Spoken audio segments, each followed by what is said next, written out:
الطيبة في الدين مهمة، نعم، بس في السياسة مو مهمة. نعم. النتيجة أهم في السياسة. صحيح. طيب ماذا عن رجال القبائل؟ أليسوا رهانا يعني حاضرا؟ جدا حاضرا، لكن لا طشرهم المال الإيراني. عفوا، تطشروا يعني ايش؟ تطشروا بالكويت تشتتوا يعني. فهمت كيف؟ نعم.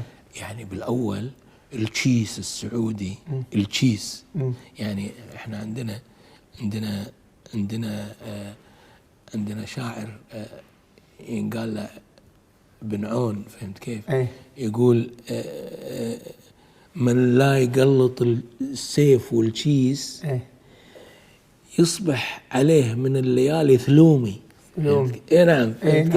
يعني هذا واحد من اظن من العتبان بعد قالها، من لا يقلط يقدم السيف